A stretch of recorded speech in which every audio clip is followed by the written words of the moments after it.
zangu wapendwa, na hasa Mheshimiwa DC ndogo wangu, mkoa wa Kagera ni kanda maalum ya madhehebu ya dini.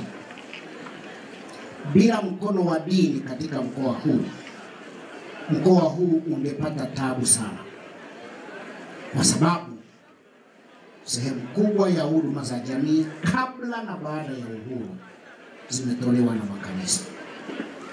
Miradi mikubwa ya kimkakati ya hivi karibuni imetukuta tuko njiani, na sisi tunaikaribisha na kumshukuru Mungu kwamba hatimaye miradi ya mkakati imekuja, na tunashirikiana na kanisa katika kuwahudumia wanadamu hawa kiroho, kimwili na kiakili.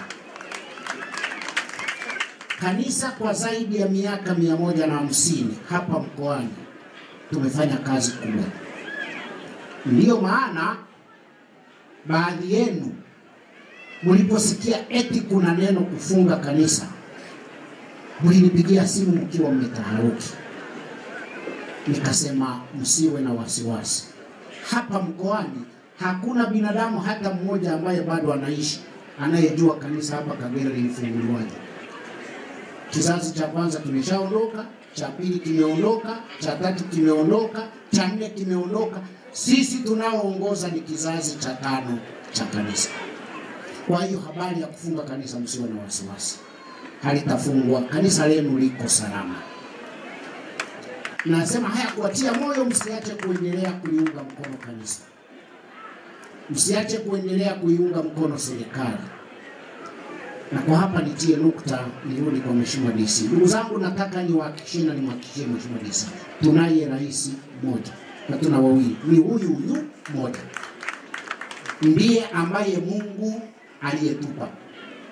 Ni mzuri, ni mbaya, hafai, anafaa, lakini ndiye rais wetu. Tunao wajibu wa kumwombea, tunao wajibu wa kumpenda, tunao wajibu wa kumkosoa kwa sababu ni rais wetu. Na rais huyu, ndugu yangu, niwaambie, anaongoza wapumbavu, wajinga, wasiojua lolote, wenye hera, maskini. Huyu ndiye rais wetu. Kwa hiyo tunao wajibu wa kumwombea, na nitafanya sala maalum hapa kabla sijamaliza maneno yangu.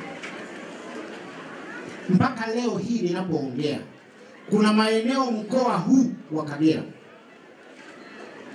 ambako serikali haijafika, lakini kanisa lipo, limeshafika.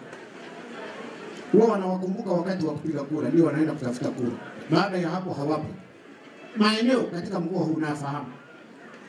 Kwa hiyo kanisa na dini mbalimbali ni baraka sana kwa mkoa huu.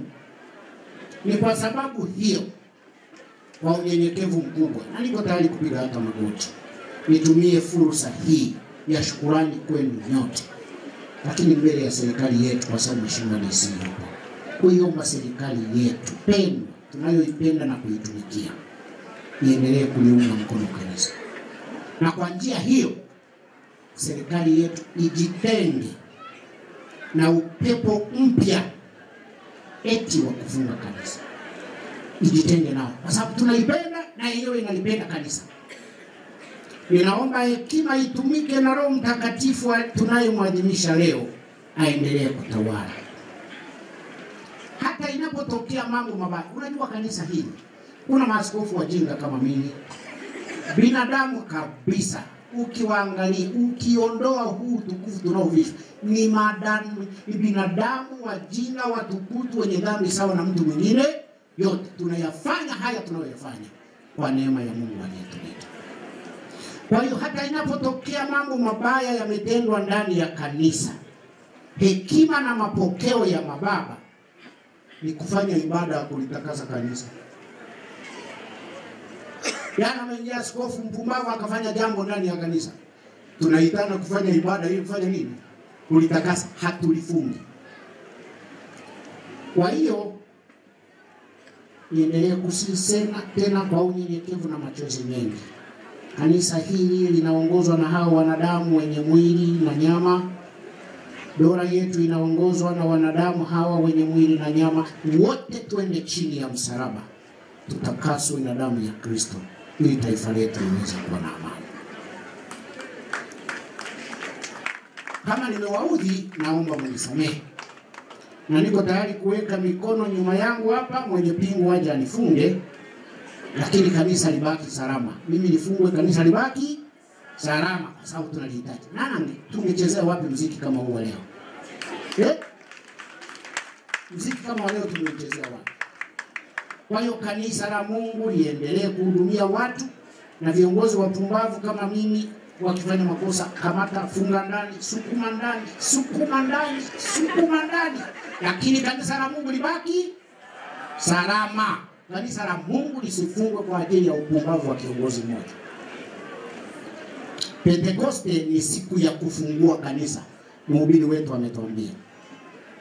Pentekoste ni siku ya kufungua nini? Kanisa lililokuwa limefungwa kwa hofu ya Wayahudi na Warumi. Pentekoste ikashuka, kanisa likafunguka, ujasiri ukatokea, na kazi ya Mungu ikasonga mbele. Baada ya kuyasema haya, niwashukuru tena na tena